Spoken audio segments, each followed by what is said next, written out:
how the upcoming Toyota MR2 sports cars could spell trouble for the Mazda Miata.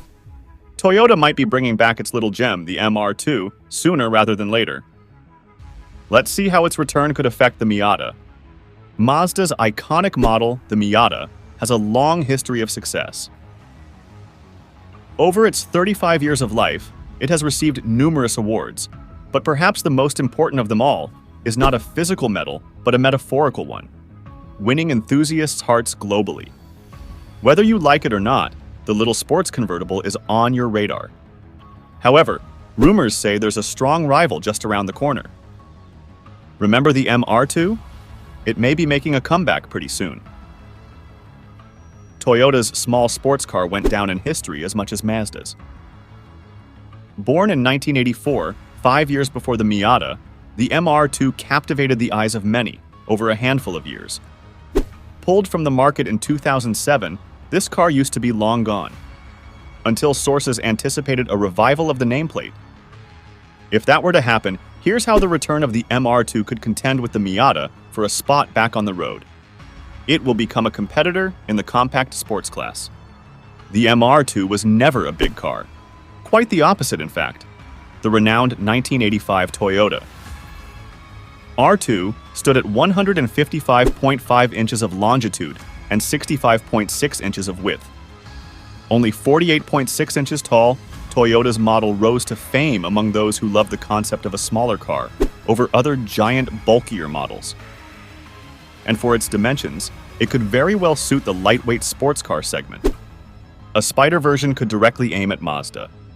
If there's one characteristic that made the MR2 so unique, apart from innovating in the Japanese market with a locally produced mid-engine car, it is that it came with a T-top version from its very first generation. With the choice to remove the roof panels, or the same way it came for its last generation, the W30 from 2000 to 2007, exclusively as a convertible, Toyota could potentially appeal to Miata enthusiasts and might win them over. The Miata has been available as a convertible since its inception, so a tight battle of titans should be a tie in terms of who offers a removable roof and who doesn't. It might bring the compact performance. Expectation up a notch. The famous second-gen MR2, produced in a period of 10 years which includes models such as the 1991 and 1995 Toyota MR2, was offered in two distinct performance trims. The base model, which came with a 2.0-liter, naturally aspirated i4 engine, which produced 152 horsepower, and the GTS, a turbocharged, higher performance revision which put out an impressive 239 ponies, a leap of nearly 60% more power. In that regard, if Toyota wants to impress and get all the looks against the already very established Mazda Miata, one way it could beat it would be with better performance. That's not to say Mazda does a poor job at tuning its compact model, but a car with a similar chassis and 50 extra horsepower would be very interesting to see. Even more so when you realize the current Supra came together from a partnership of different car makers. What if GR got their hands on a performance-oriented trim?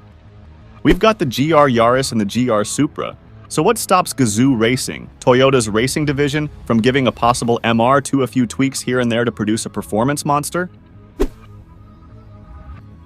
Nissan and Nismo already do it, just recently coming together for yet another model, the 2024 Skyline Nismo, and the experience has been a success for GR2, so it's likely they'd have a shot at a GR MR2. A hybrid drivetrain could mean better fuel economy than the Miata. On the other side of the spectrum, as much as there are millions of gearheads all over the world, we can't forget a little detail. Gas prices are far from what they used to be.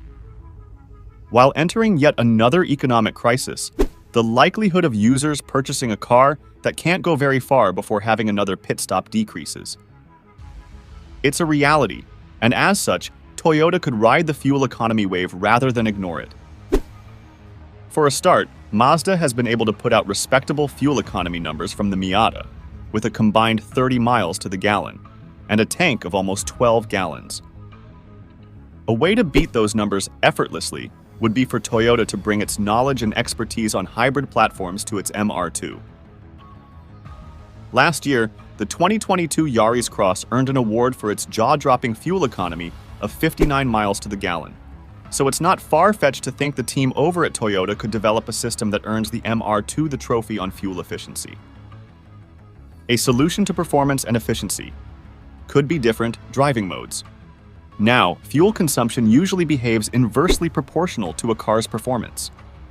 This, in other words, means the 2022 Yaris Cross has amazing mileage, yet underwhelming performance.